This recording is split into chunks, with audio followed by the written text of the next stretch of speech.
माझं नाव सुशील बापूसाहेब गोकुळे. माझ्या 2 मुली आहेत, अभिश्री सुशील गोकुळे आणि आराध्या सुशील गोकुळे. आम्ही साधारण 1.5 महिन्यापूर्वी दिव्यदृष्टी ब्रेन डेव्हलपमेंट हा प्रोग्राम जॉईन केला. ज्ञानेश्वर ढोमसे सर आहेत, हे आमचे इन्स्ट्रक्टर आणि काउन्सिलर आहेत आणि नुकतीच माझ्या दोन्ही मुलींनी DMI टेस्ट दिली. आज सरांनी त्या टेस्टचे अगदी एकूण एक बारकावे अगदी व्यवस्थितरित्या समजावून सांगितले की मुलांचा फोकस कुठे हवा आहे, त्यांचे इंट्रापर्सनल स्किल्स आहेत का, त्यांच्यामध्ये ते कुठे समजा कमी आहेत, जिकडे आपल्याला लक्ष द्यायला हवं. तर हे अगदी त्यांनी व्यवस्थित समजावून सांगितलं आणि आम्हाला थोडा अंदाज होताच.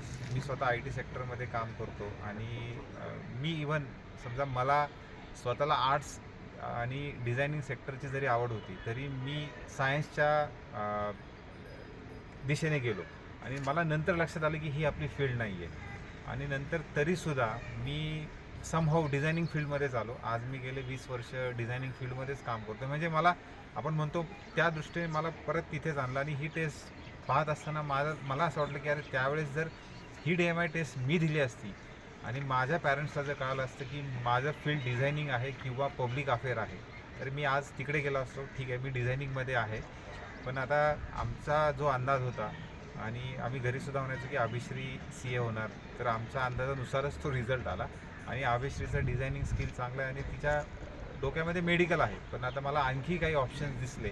मी एकंदर रिपोर्ट पाहताना माझ्या डोक्यात तेच विचार चालू झाले की आता इथून पुढे त्यांना त्या दृष्टीने कसं तयार करता येईल, याच्यासाठी DMI टेस्ट ही खरंच उपयोगी आहे, सर्वांनी घ्यावी. आणि दिव्यदृष्टी ब्रेन डेव्हलपमेंट हा जो प्रोग्राम आहे, मी सर्व पॅरेंट्सला सांगू इच्छितो की त्यांनी जरूर हा प्रोग्राम आपल्या मुलांसाठी घ्यावा. जरी मे बी आपल्या जनरेशनच्या वेळेस अशा काही टेस्ट होत्या पण आपल्यासाठी अवेलेबल नव्हत्या. आता मला माहीत होतं की एक पुण्यातली एक प्रतिष्ठित संस्था आहे, तिथे तुमची ॲप्टिट्यूड टेस्ट घेतली जाते. ती साधारण 10वी-12वी नंतर माझे काही रिलेटिव्ज आहेत त्यांनी घेतली होती.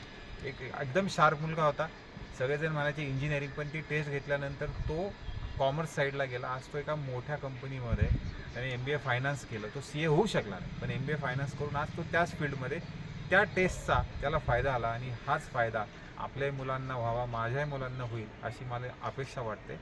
धन्यवाद.